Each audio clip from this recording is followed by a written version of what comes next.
Duke Nathaniel Ashcombe publicly accused his wife of concealing damage to the bridge she had designed. Then, 5 days before the autumn rains were expected, he ordered its western span dismantled. Duchess Eleanor Ashcombe stood at the center of Greyhaven's council chamber with her original plans spread beneath both hands. Through the tall windows behind the commissioners, she could see laborers gathering beside the river Calder. Ropes, scaffolds, and iron tools had already been unloaded along the bank. Nathaniel had not summoned them to investigate the bridge. He had summoned them to witness its destruction, and hers. "The western pier is no longer secure," he announced. "A signed inspection report states that the damage was present months ago and deliberately omitted from the estate records." Sir Rowland Vale placed the report before the commissioners. Eleanor recognized the copied shape of her signature, but not the handwriting above it. "That report is false." A murmur passed through the chamber. Nathaniel remained standing beside his chair. Lady Beatrice Vale sat several feet behind him with her father, carefully dressed in pale blue. She did not occupy Eleanor's place, but everyone present understood why she had been invited. Eleanor turned the report toward the nearest commissioner. "The measurements are written in inches. Every survey I have prepared for Greyhaven records structural movement in lines and fractions. My working books will confirm it." "Your working books disappeared from the estate office 3 nights ago," Rowland said smoothly. "An unfortunate coincidence." "It was not a coincidence." Nathaniel's expression hardened. "Do you accuse Sir Rowland without evidence?"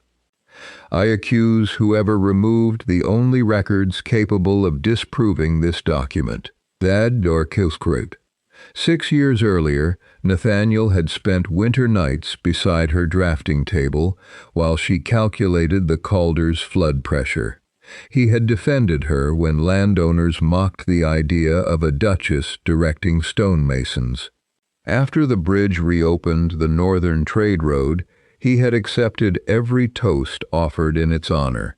Now Greyhaven owed more money than its rents could repay, and Rowland Vale had offered a solution: finance a new toll crossing and secure Nathaniel a parliamentary alliance.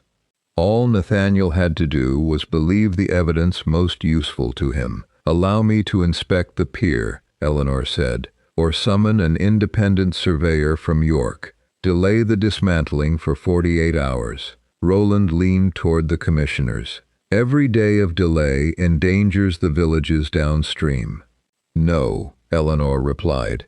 "Destroying a sound crossing before the rains will isolate those villages. Pike's temporary timber bridge cannot withstand a full Calder flood." Gideon Pike, the contractor chosen to supervise the replacement, shifted near the doors. Eleanor noticed wet gray clay on his boots. The same clay was found only near the western maintenance chamber, an area Pike had no reason to enter before the council authorized the work. Nathaniel noticed her looking at him. "You have had weeks to answer these concerns," he said. "I was informed of them yesterday. You were asked twice to surrender the inspection records." "By Pike, not by you." That silence revealed more than Nathaniel intended. Eleanor looked directly at her husband. "You could have spoken to me before convening this hearing." Nathaniel's jaw tightened. "And you could have admitted that your bridge required repair. It has required ordinary maintenance. It has never required demolition." Lady Augusta Ashcombe sat near the fireplace, dressed in severe black. Nathaniel's mother had said nothing since the hearing began, yet Eleanor saw her fingers close around the chain at her waist. Hanging from it was the small private seal she used for household orders. A narrow crack crossed the lion's head. The wax beneath the forged report bore the same damaged mark. Eleanor's gaze lifted to Augusta's face. The dowager looked away. Nathaniel raised the demolition order. "I will not risk lives to protect my wife's professional pride." The western span will be dismantled under Gideon Pike's supervision. Eleanor is suspended from all estate works until an independent inquiry is completed. You are not waiting for an independent inquiry. I am preventing a disaster. No, you are removing the one person who might prove you were warned. The words struck him, but not deeply enough. Nathaniel signed the order. He then placed a second document on the table. Questions have also arisen regarding the special license under which our marriage was solemnized. Until the ecclesiastical court verifies the original register, Lady Eleanor will reside at the dower cottage. Several commissioners exchanged uneasy looks. Nathaniel continued, more stiffly now, "No new marriage can take place while that inquiry remains unresolved. However, if the court finds our union invalid, I intend to seek an alliance with Lady Beatrice Vale." He had made the declaration carefully enough to avoid admitting an illegal engagement. Its cruelty required no such admission. Beatrice lowered her eyes. Lady Augusta remained silent. Eleanor rolled her bridge plans without allowing her hands to tremble. "Your Grace," she said, using Nathaniel's title instead of his name, "you have been offered 2 investigations today. You accepted the one that may free you from your wife and refused the one that might save her work." No one in the chamber moved. "This is not judgment," Eleanor continued. "It is preference." She left before he could answer. By late afternoon, the first section of parapet had been removed from the western span. Eleanor watched from the public road beyond the boundary Pike's men had erected to keep her away. The workers stripped the outer stone facing from the pier. Beneath it, Eleanor saw 3 empty channels where iron cramps should have locked the masonry together. Their edges were bright, not rusted. The restraints had been removed recently. Someone had then packed the openings with soft quarry mortar to imitate long-term decay. Pike saw her examining the exposed stone and ordered a canvas hung across the scaffolding. Eleanor turned toward the laborers. "Who authorized repairs to this pier during the summer?" No one answered. Then Thomas Reed, the stonemason who had helped construct the bridge, stepped briefly from behind a supply cart. His face was bruised. He pressed a folded scrap of paper into Eleanor's hand without looking at her. "Do not open that here," he whispered. "Thomas, what happened?" "Pike hired another crew after you were barred from the estate office. They worked beneath the bridge at night." "Why?" Thomas glanced toward the river. "Because the bridge was never meant to fall. It only had to look unsafe long enough for them to open the western pier." Before Eleanor could question him, Pike called Thomas's name. The stonemason immediately walked away. Eleanor waited until she reached the shelter of the dower cottage before unfolding the paper. It was part of a contractor's payment ledger.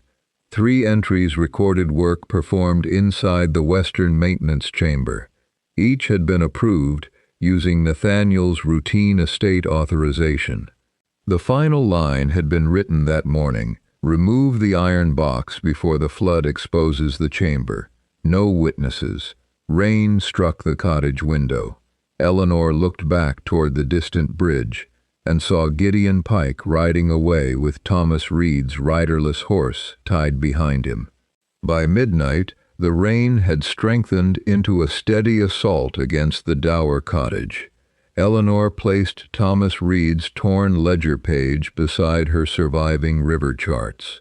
Nathaniel's authorization appeared beside each payment, but the wording was deliberately vague. Maintenance, drainage clearance, structural inspection. He had not ordered the bridge sabotaged. He had simply signed expenses he had never examined because Pike's work promised profit. At dawn, Eleanor sent a message to Thomas's wife. The reply came through their 12-year-old son, Samuel. "My father never returned home," the boy said. "Mr. Pike told Mother he left the county. Without his horse? Samuel shook his head. Eleanor folded the ledger page and hid it inside her coat. Thomas had discovered something inside the western pier, and Pike had taken him before he could explain it. A deep crack sounded from the valley. Eleanor hurried outside. The Calder had risen across the lower meadows. Upstream, Pike's temporary timber crossing bent beneath the weight of branches and uprooted fencing. Its central supports had been driven into shallow riverbed gravel instead of the deeper clay marked in Eleanor's original flood survey. Nathaniel had approved that shortcut too. On the northern bank, several carriages stood trapped between the river and a flooded section of road.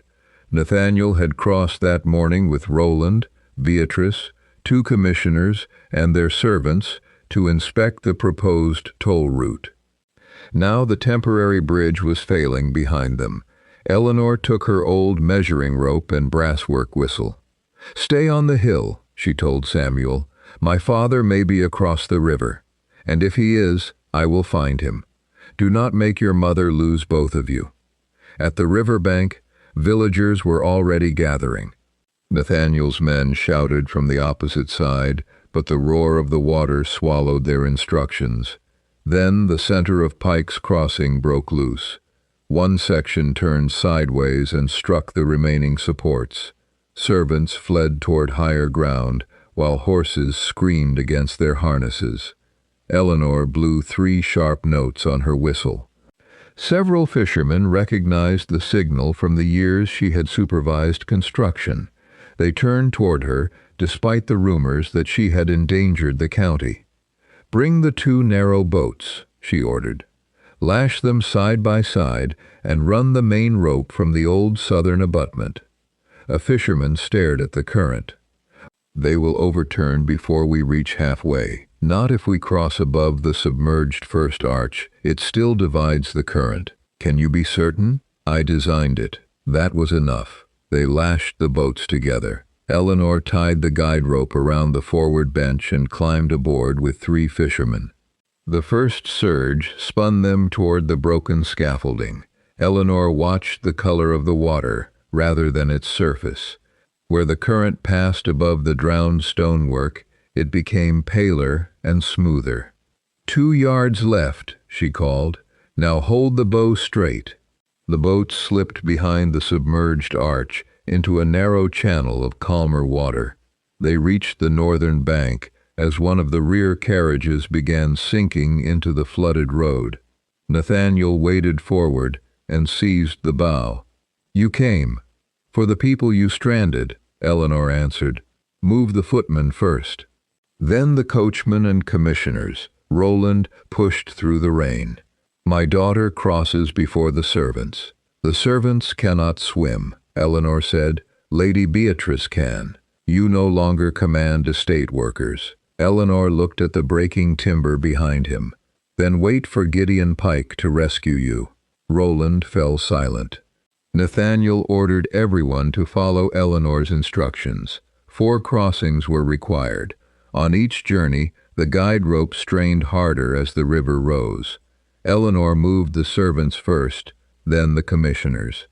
Beatrice entered the final boat with Nathaniel and Roland. Halfway across, a floating beam struck the stern. One fisherman fell to his knees, and the boats swung toward the ruined western pier. "Release the rear line," Eleanor shouted. Nathaniel reached for the wrong knot. "The left one." He obeyed. The stern turned free an instant before the current could drive them against the masonry. Nathaniel stared at Eleanor, rain running from his hair. For the first time since the hearing, there was no accusation in his face, only the realization that everyone in the boat was alive because of the expertise he had publicly dismissed. They reached the southern bank safely. Beatrice stepped onto the mud, shivering beneath her soaked cloak. "He said the temporary crossing was built according to your flood calculations," she told Eleanor. "Pike never asked for them." Beatrice looked toward her father, but Roland was already speaking quietly to Nathaniel. Eleanor returned to the damaged abutment. The flood had stripped away the canvas Pike placed over the western pier. Behind it, she saw the maintenance entrance. Fresh chisel marks surrounded the iron door. Someone had tried to open it before the river rose, but the locking pins had jammed.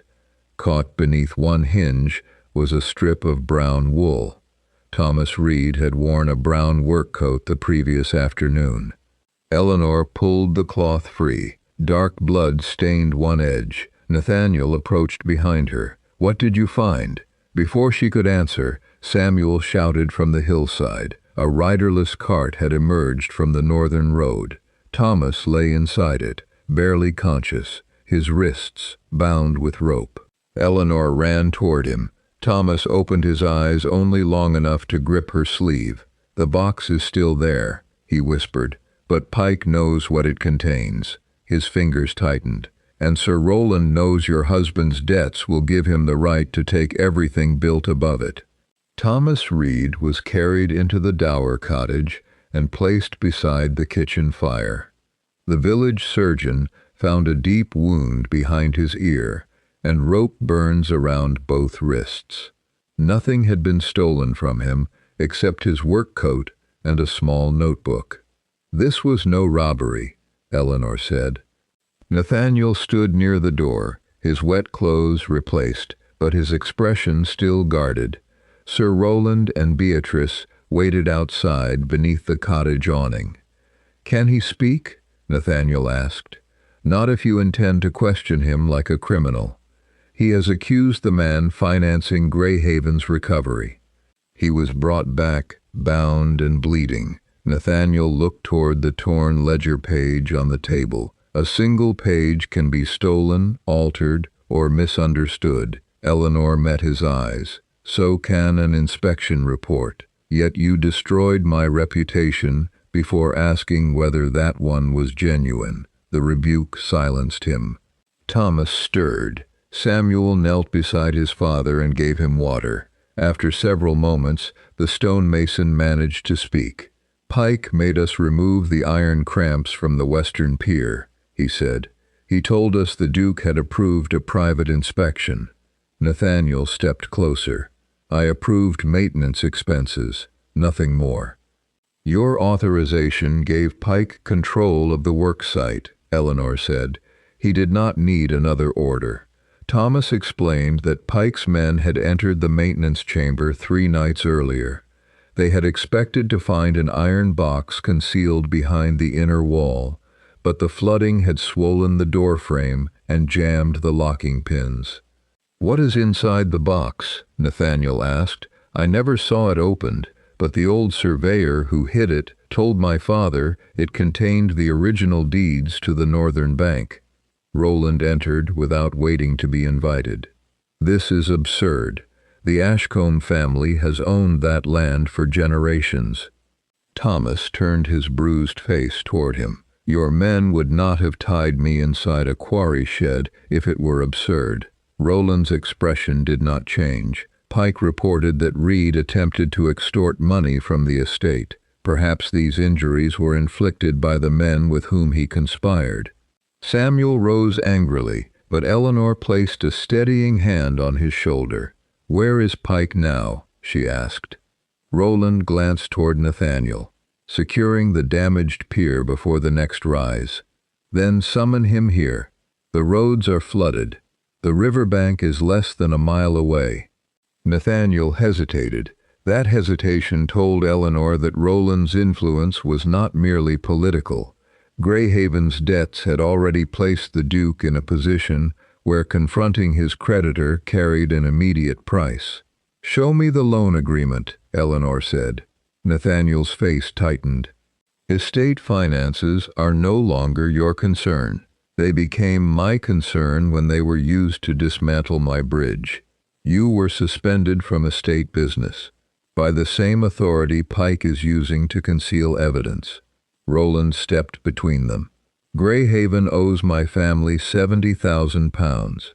In return for postponing repayment, the Duke granted my company the right to construct and operate the new toll crossing."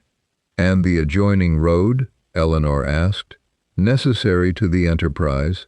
"The quarry?" Roland's pause was slight, but she saw it. "And the houses on the northern bank?"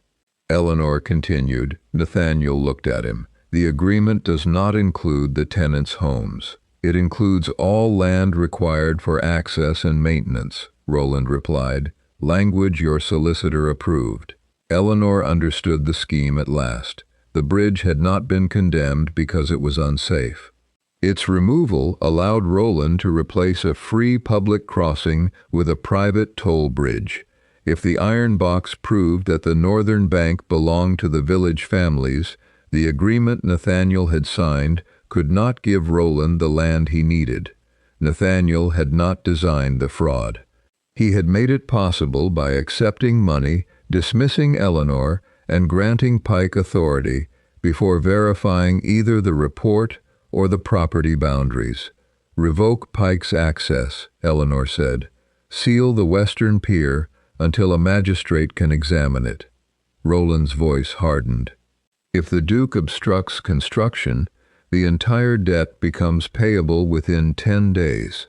Nathaniel went still. Without Vale financing, Greyhaven could lose its farms, servants, and political standing. Eleanor could see the calculation taking place behind his eyes. The same calculation that had already cost her name and work. "This is no longer about money," she said. "A man was nearly killed." "I will remove Pike from direct supervision," Nathaniel answered. "But I will not breach the agreement without proof of what is inside that chamber. You are demanding the evidence while allowing Roland's men to reach it first." "I am trying to preserve an estate that supports hundreds of people. No, you are once again protecting the decision you already made." Nathaniel turned away from her. Eleanor refused to wait for him to find courage. Thomas's copied survey remained hidden beneath the lining of Samuel's coat. It showed the Calder's former course before Nathaniel's grandfather redirected part of the river decades earlier.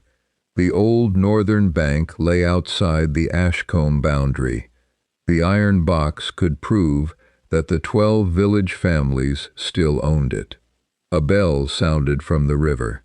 Thomas struggled upright. 3 strokes. That is the work signal. Eleanor looked through the rain-streaked window. Lanterns were moving toward the western pier. Roland's agreement allowed his company to begin emergency dismantling whenever the water fell below the second flood mark. The river had just reached that level. By dawn, Pike could open the chamber, remove the deeds, and destroy the only proof that Nathaniel had pledged land he never owned. Eleanor took her measuring rope and Thomas's survey. Nathaniel blocked the door. "You are forbidden from entering the worksite." She looked at the husband who had chosen his creditor's contract over her warning for the second time. "Then you may explain to the 12 families tomorrow why your obedience cost them their homes." Eleanor stepped around him and walked into the rain. Lanterns lined the western pier by the time Eleanor reached the river. Pike's men had placed a screwjack against the maintenance door and were forcing its swollen frame inward. Each turn sent a tremor through the damaged masonry. "Stop!" Eleanor called. The workers looked toward her, but Pike continued turning the handle. "You have no authority here," he said.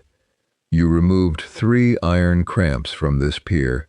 If that inner wall shifts, the remaining arch may settle on everyone standing beneath it." Pike gave the jack another turn. A thin crack appeared above the doorway. Several laborers stepped back. Eleanor climbed onto the exposed foundation and pressed her palm against the stone. The vibration was traveling upward, exactly as she feared. "Remove the jack and brace the opening." Pike smiled. The Duke authorized emergency dismantling. He produced a folded order, bearing Nathaniel's signature. Nathaniel arrived moments later with Roland and 2 estate officers.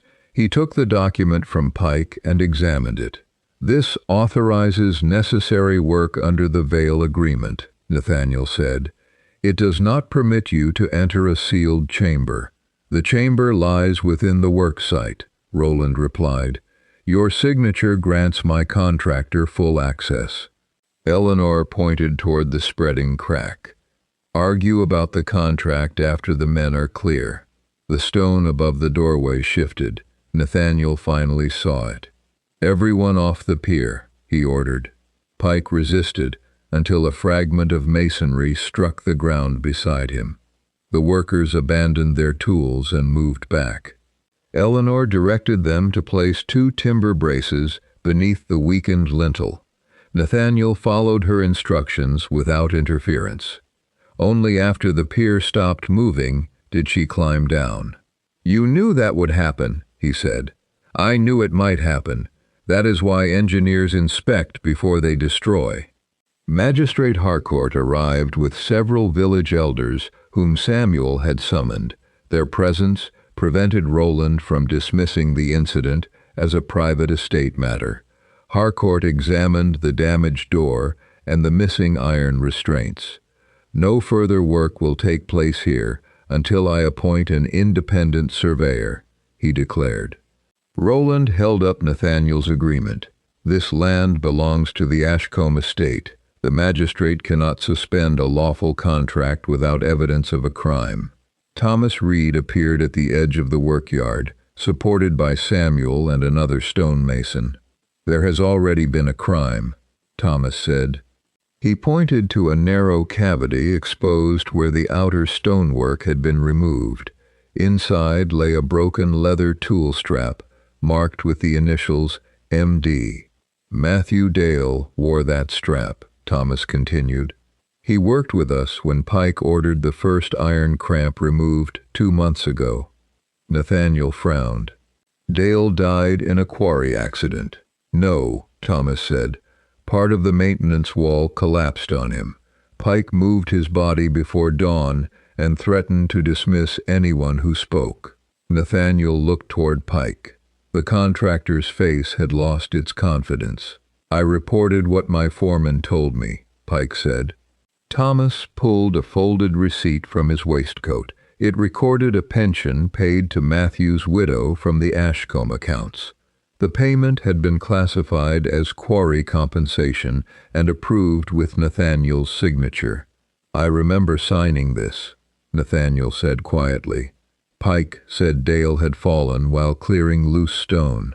"You did not ask where he fell," Eleanor replied. Nathaniel stared at the receipt.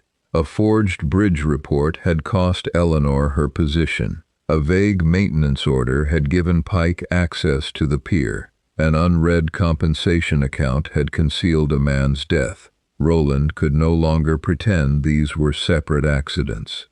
Magistrate Harcourt ordered Pike to surrender his tools and remain available for questioning.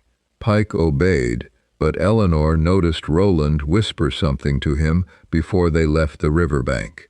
Nathaniel remained beside the exposed pier. "I did not know a man had died." Eleanor's voice was controlled. "You did not want to know what your profitable decisions required." The words struck harder than anger would have. Later, as the others carried Thomas back toward the village, Beatrice approached Eleanor alone. Rain darkened the hem of her dress, and fear had replaced her earlier composure. "My father did not bring me to Greyhaven merely to marry Nathaniel," she said. She handed Eleanor a letter written in Roland's private cipher, with several lines already translated beneath it. The instructions ordered Pike to remove the iron box, destroy the deeds, and leave enough evidence inside the chamber to accuse Eleanor of sabotaging her own bridge. The final sentence concerned Nathaniel. "Once the Duke is publicly responsible for his wife's crimes, invoke the debt and take Greyhaven." Eleanor looked toward Beatrice. "Does Nathaniel know you have this?" "No." "Does your father know?" Beatrice glanced at Roland's departing carriage. "He will as soon as he discovers the letter is missing." Eleanor brought Beatrice's letter to Greyhaven that evening. Nathaniel read the translated lines twice. His face changed when he reached Roland's instruction to seize the estate. Roland remained composed. "My daughter has given you a copied letter written in a cipher she claims to understand. Where is the original?" Beatrice looked toward the empty dispatch case on his desk. "It was there this morning." "Then perhaps it never existed." Nathaniel turned to Beatrice. "Did you know your father intended to use our debt against me?" "No. I knew the marriage inquiry and toll agreement would benefit us." I chose not to ask how Eleanor had been removed so quickly. It was not innocence, but Eleanor respected the admission. Roland faced his daughter. "Everything I arranged was for your future. You arranged for Nathaniel to take the blame after Pike destroyed the deeds. I arranged to save you from depending upon a failing estate." Beatrice's expression tightened.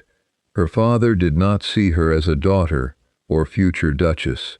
She was another instrument in the agreement. Nathaniel ordered Roland confined to Greyhaven until Magistrate Harcourt could examine the accounts. Roland laughed softly. "You cannot confine your largest creditor on the strength of a missing letter. If you attempt it, my solicitor will declare the debt in default before morning." Nathaniel hesitated again. Eleanor watched Beatrice's remaining hope in him disappear. Even after a dead workman, an assaulted witness, and a written plan to ruin them all, Nathaniel still feared losing Greyhaven more than losing the truth. Roland left the study unchallenged. Beatrice followed Eleanor into the corridor. "The copied letter will not be enough," she said. "Pike keeps a private ledger of every payment my father made. I saw it when they discussed the toll contract." "Where?" "In Pike's locked case at the bridge office." "Then tell Harcourt. Do not go there alone." Beatrice gave a bitter smile. "Would you have remained safely indoors after everyone refused to believe you?" Before Eleanor could answer, Beatrice walked away. An hour later, a servant reported that she had left Greyhaven through the eastern gate. Eleanor rode immediately to the river with Nathaniel and Magistrate Harcourt. The bridge office stood empty. Pike's locked case had been forced open, and the ledger was gone. Fresh footprints led from the office toward the western pier. The water had fallen far enough to expose the maintenance entrance. Its iron door now stood open. Eleanor found one of Beatrice's gloves caught on the damaged frame. "Beatrice!" Nathaniel called. A faint blow answered from inside the pier. Then Pike appeared on the upper scaffolding with the black ledger beneath his coat. He pulled a retaining pin from the temporary braces Eleanor had installed. Stone shifted above the maintenance entrance. "He is trying to collapse the chamber," Eleanor said. Nathaniel moved toward the door, but she caught his arm.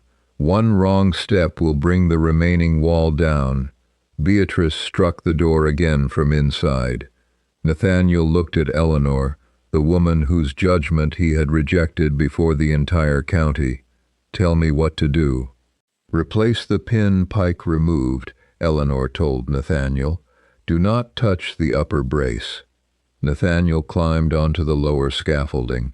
Above him, Pike backed toward the river path with the black ledger beneath his coat.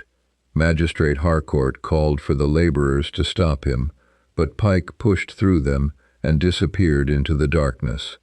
A heavy crack sounded inside the pier. "Eleanor!" Beatrice shouted.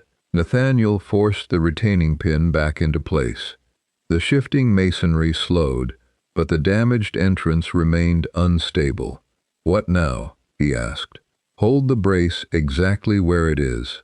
Eleanor tied a rope around her waist and gave the other end to Thomas's fellow stonemasons. She entered the maintenance chamber alone. Water covered the floor. Beatrice stood behind a fallen block, one leg trapped beneath a timber. A rusted iron box lay partly exposed inside the broken inner wall. Pike took the ledger, Beatrice said. "Can you move your foot?" "Not until the timber is lifted." Eleanor used an iron bar as a lever and raised the beam just enough for Beatrice to pull free.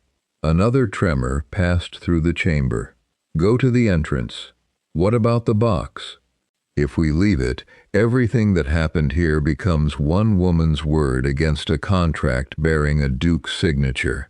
Together they dragged the box across the wet floor. At the doorway, Nathaniel reached for Beatrice first. The stonemasons pulled her clear. Eleanor fastened the rope around the box and ordered the men to haul. The upper stones shifted again. Nathaniel extended his hand toward her. "Now, Eleanor." She took it only because the chamber was beginning to fail. He pulled her through the entrance, moments before part of the inner wall collapsed. The braces held long enough for everyone to leave the pier. Magistrate Harcourt opened the iron box before the assembled witnesses. Inside were 12 deeds wrapped in waxed cloth. Each granted a village family ownership of land along the original northern bank. An older river survey confirmed that the Ashcombe boundary ended east of the present channel. Nathaniel studied the documents in silence. "The land pledged in my agreement with Roland was never legally mine." "No," Eleanor said, "but you offered it because you never asked who would be displaced." Beatrice removed 2 folded pages from beneath her dress. "I tore these from Pike's ledger before he found me. The entries recorded payments from Roland to Pike for removing the iron restraints, fabricating the inspection report, and concealing Matthew Dale's death. Harcourt secured the pages and deeds for the public inquiry." At the bottom of the box, Eleanor found a more recent inventory written 6 years earlier, when her bridge was under construction. Someone had already known the old deeds remained inside the foundation. The instruction beside them read, "The contents must not be entered in the estate register or shown to Lady Eleanor. Seal the chamber permanently." The wax bore the Ashcombe lion with a narrow fracture across its head. Nathaniel recognized it immediately. "My mother's private seal." Eleanor looked toward Greyhaven Hall. Lady Augusta had known the truth before the first stone of Eleanor's bridge was laid. Lady Augusta was waiting in Greyhaven's morning room when Eleanor, Nathaniel, Beatrice, and Magistrate Harcourt arrived. The dowager looked at the 12 deeds on the table and did not ask where they had been found. "You knew," Nathaniel said. Augusta remained composed. "I discovered the box while Eleanor's bridge was under construction. The old retaining wall had been opened to build the western pier." "And you ordered it concealed from me," Eleanor said. "If those deeds entered the estate register, Greyhaven would lose the northern bank, quarry access, and much of its income." "The land was never Greyhaven's to lose." Augusta looked away.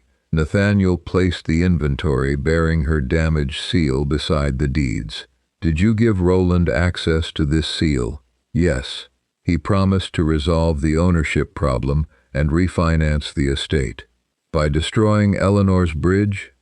"I authorized him to remove the documents if the chamber was ever opened. I did not authorize sabotage or Matthew Dale's death." "You gave him the means," Eleanor replied, then chose not to ask what he intended to do with them. The accusation mirrored Nathaniel's own failure.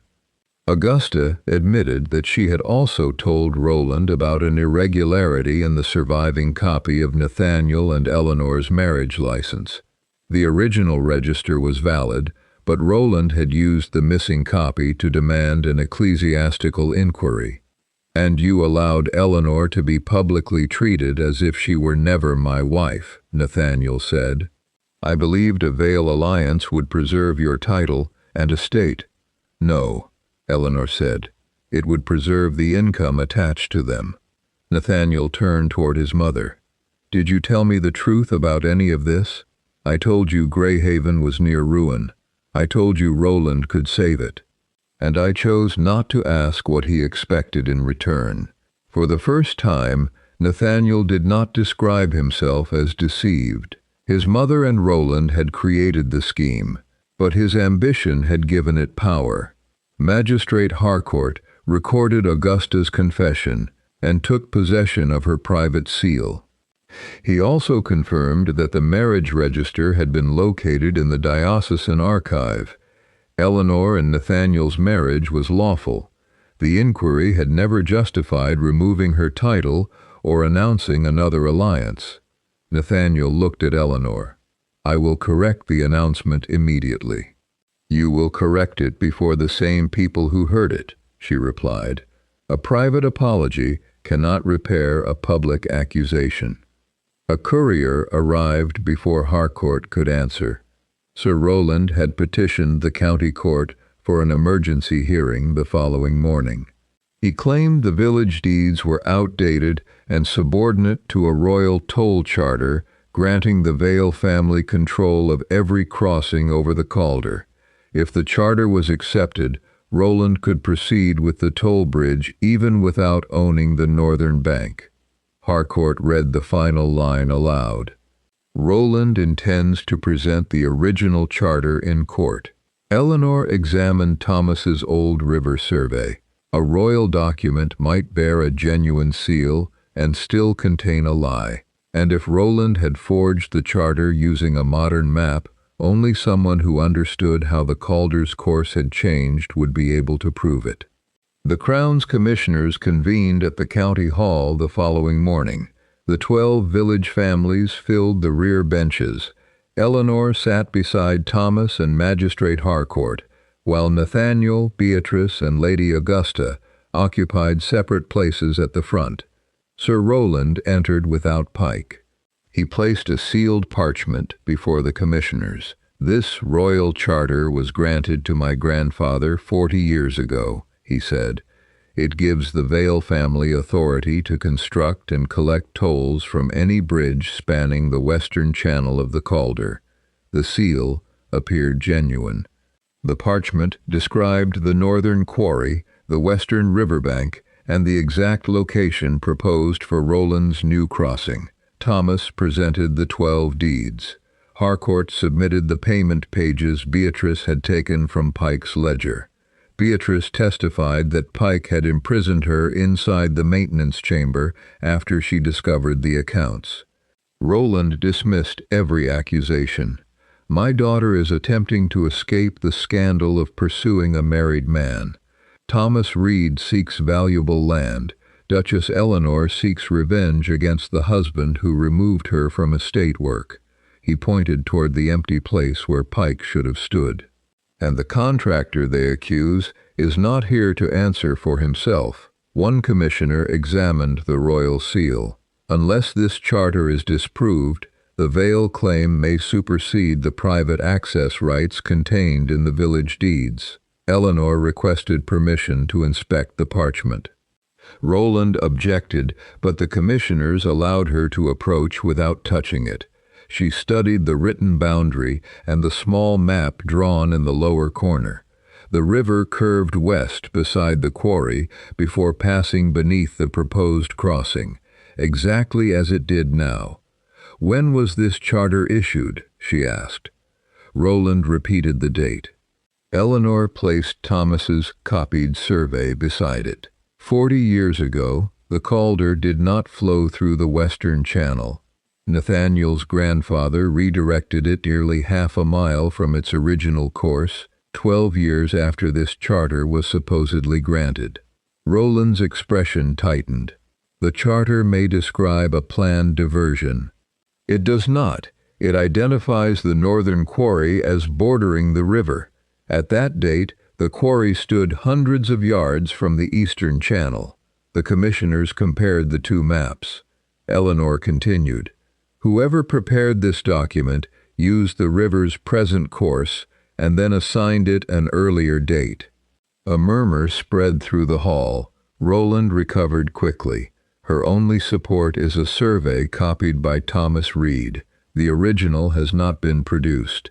They could have altered the river's former position to contradict my charter. The old foundations along the eastern meadow still mark the original bank, Eleanor said. Any independent surveyor can verify them. That may prove the river moved. It does not prove when. Roland removed a second document from his case. This certification was signed 3 months ago. It states that the Vale charter was examined against the Ashcombe estate records and found consistent with them. He placed it before the commissioners. At the bottom appeared Nathaniel's signature. Eleanor looked at her husband. Nathaniel recognized the document. Roland had included it among the refinancing papers, describing it only as confirmation of historical access rights. If Nathaniel denied it now, he would have to admit before the county that he had certified a royal charter he never examined. Roland turned toward him. "Tell the commissioners, Your Grace, did you sign this statement freely?" The entire hall fell silent. For the first time, Nathaniel could not protect Greyhaven, his title, and the truth at the same time. "I signed the certification freely," Nathaniel said, "but I did not examine the patent or its map." A murmur spread through the hall. Roland rose. "Then the Duke admits his own negligence. It does not invalidate the document." "No," Nathaniel replied, "but it explains how you used my signature to make a substituted map appear legitimate." He faced the commissioner. "Sir Roland placed the certification among the Vale refinancing papers. I understood that it confirmed only an old toll right. I signed because Greyhaven needed his money, and because I had already decided the Vale alliance was more valuable than my wife's judgment." Eleanor remained silent. Nathaniel described each decision without softening it. He had accepted Pike's report without allowing Eleanor an independent inspection. He had granted the contractor broad authority, signed vague expenses, and ignored the terms allowing Roland to seize the northern bank. Then he spoke of the marriage inquiry. "I knew the court had not declared my marriage invalid. I nevertheless announced Lady Beatrice as a possible future duchess because the alliance promised political influence. Sir Roland exploited my ambition, but he did not create it." Roland turned toward the commissioners. "This is a husband destroying his own credibility to save his wife." Nathaniel looked at Eleanor. "No, I am restoring a credibility I chose to destroy." Lady Augusta then confirmed that the Calder had been diverted 12 years after the original patent was issued. She admitted ordering the village deeds concealed and giving Roland access to her private seal. Beatrice identified the payments recorded on Pike's ledger pages and testified that Pike had taken the full book after locking her inside the pier. Roland's claim now depended upon a map depicting a river channel and island that had not existed when the patent was granted. The commissioner ordered all work on the toll bridge suspended. The attached map would be sent to the Crown Records Office for comparison with the registered patent. The 12 deeds would remain protected until a full property hearing. The 2 magistrates issued warrants for Pike on charges related to Matthew Dale's death, Thomas's confinement, and the sabotage of the bridge.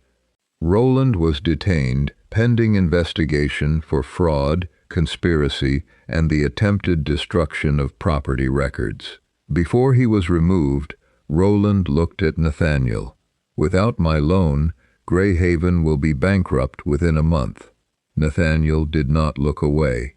"Then Greyhaven will lose what it cannot honestly repay." For the first time, he chose the truth when it carried a cost. The commissioner asked whether the Ashcombe estate still asserted ownership over the northern bank. Nathaniel stood. "No, I withdraw the claim. The land belongs to the families named in the deeds." The villagers did not applaud him. Surrendering stolen land was not generosity. Nathaniel then faced the hall. My wife's bridge was not unsafe. Duchess Eleanor did not falsify an inspection, conceal structural damage, or deceive me regarding our marriage. I made those accusations publicly. I retract them publicly and accept responsibility for the harm they caused. His voice remained steady, but Eleanor saw what the admission cost him. He had preserved neither his pride nor his reputation. When the hearing ended, he approached her without asking for forgiveness. I will restore your income and fund the rebuilding of the crossing. You cannot restore what was never yours to control, Eleanor said. My income was protected by our settlement. You interfered with it because you believed no one would challenge you. Nathaniel lowered his eyes. Then the correction must be legally binding, not dependent upon my promise. Yes. And Greyhaven. That is your consequence to bear. He nodded. Eleanor looked toward the 12 families gathering around their recovered deeds. The bridge will be rebuilt, she said, but it will belong to them. Nathaniel understood what she had not yet said. And you will not return to Greyhaven. Eleanor met his eyes. No. The investigation lasted 3 months. The Crown Records Office confirmed that the royal patent itself was genuine, but its original map showed a toll crossing on the Calder's former eastern channel. Roland had replaced that attachment with a modern drawing copied from Eleanor's confiscated bridge plans. Pike was arrested at a coaching inn while attempting to leave the county. The complete ledger was found among his belongings. It confirmed that Roland had paid him to remove the iron restraints, manufacture signs of decay, and falsify Eleanor's inspection report. The bridge was meant to appear unsafe, so its western pier could be opened and the village deeds destroyed. Matthew Dale had discovered the sabotage. Pike concealed his death as a quarry accident, while Nathaniel's unread signature made the false compensation record appear legitimate. Pike was committed for trial for sabotage, unlawful confinement, fraud, and responsibility for Matthew's death. Roland faced prosecution for forgery, conspiracy, fraud, and attempting to seize property through falsified records. Lady Augusta surrendered her private investments to compensate the 12 families for decades of lost rents. She withdrew from public estate affairs and gave sworn testimony against Roland. Beatrice admitted that she had accepted the promise of Eleanor's position without questioning how it became available. Her cooperation reduced her legal exposure, but not her disgrace. She left Greyhaven and abandoned any claim to Nathaniel. Nathaniel's consequences were different. He had not ordered the sabotage, but his ambition had protected those who did. Without the Vale loan, Greyhaven was forced to sell 2 unentailed properties. Nathaniel used part of the proceeds to repay lawful debts and establish compensation for Matthew's widow, Thomas Reed, and the workers endangered by Pike's temporary crossing. He also signed a formal deed of separation. Eleanor retained the dower cottage, her protected income, and complete control of her professional work. Nathaniel relinquished any claim to plans, fees, or commissions produced under her name. He did not ask her to return. The 12 families formed a local bridge trust and elected their own trustees. They invited Eleanor to design the new crossing, not as Nathaniel's wife, but as the engineer who had saved their lives and restored their land. Construction began the following spring. Eleanor designed wider flood arches, stronger foundation locks, and an inspection entrance accessible from dry ground. Every payment was recorded publicly. No private creditor could own the crossing or impose a toll without the trustees' consent. Nathaniel visited the worksite only once. He stopped beyond the boundary and waited until Eleanor chose to approach him. "The diocesan court has closed the marriage inquiry," he said. "Your name has been restored in every estate and county record. My name was always mine. I know that now." He handed her the final separation papers. "I believe you regret what you did," Eleanor said, "but remorse only acknowledges the wound. It does not close it." Nathaniel did not argue. "Is there anything more I can do?" "Yes. Continue telling the truth when it no longer earns you anything." He bowed and left without asking whether she might someday forgive him. On the morning the new bridge opened, the 12 families crossed first. Thomas walked beside Samuel. Matthew Dale's widow followed, carrying the small hammer her husband had used as a mason. His name had been carved into the western arch. Eleanor crossed last. At the center of the bridge stood the old Ashcombe nameplate, recovered from the demolished stonework. Nathaniel had once allowed her work to be destroyed and her name to be treated as an inconvenience. She did not restore the plate. Instead, she fixed a new bronze inscription beneath the central parapet, built for the people of the Calder under the direction of Eleanor Ashcombe. The villagers waited on the northern bank. Eleanor picked up her measuring staff and walked toward them without looking back.